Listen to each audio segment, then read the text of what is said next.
Since IPL is all about money, auctions and budgets, who was the most value for money player this season? Essentially, who was the player that proved to be the best bargain for his franchise based on what they paid for him at the auctions? Now, the options are 20-year-old Mayank Markande, the leg spinner who picked up 15 wickets for Mumbai and was bought at just 20 lakh. Or Lungi Ngidi, the tall South African who picked up 11 wickets in just 7 matches. Remember, he didn't start.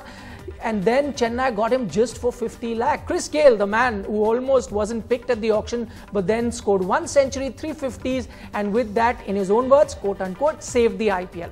Then comes the 4th highest run scorer, Ambati Rayudu. 2.2 crore bid now looks like a steal for him. And last but not the least, the highest scorer this season and a fine skipper at that, Kane Williamson, who was bought by Hyderabad for just 3 crores. Okay, Ajay, I'll start with you on this one. You know, I'll go with Lungi Ngidi because, you know, what he did was when he played a few matches for CSK, suddenly the bowling looked much better for them. You know, they were struggling in the bowling department. Yes, the batting was very good for CSK, but suddenly they had one bowler who they could bank upon. You know, he's got the ability to garner that pace, pick up wickets, and I think that really helped the CSK because the weak link for them was the bowling, especially the death overs. They were conceding a lot of runs, so I think he really made a mark for the CSK side. Okay, Atul? Well, I would say it's Kane Williamson, you know, just because, not because 3 crores versus what he delivered. You know, what is value for money is what you pay and what you get. Correct. I think once David Warner was out of Sunrisers team, there was a big question about what are they going to do? Because they looked like a team which was not in contention because David Warner is somebody who actually brings a lot of weight. But suddenly this guy comes and takes over the captaincy. And I thought they might just be tempted to make Shikhar Dhawan the captain.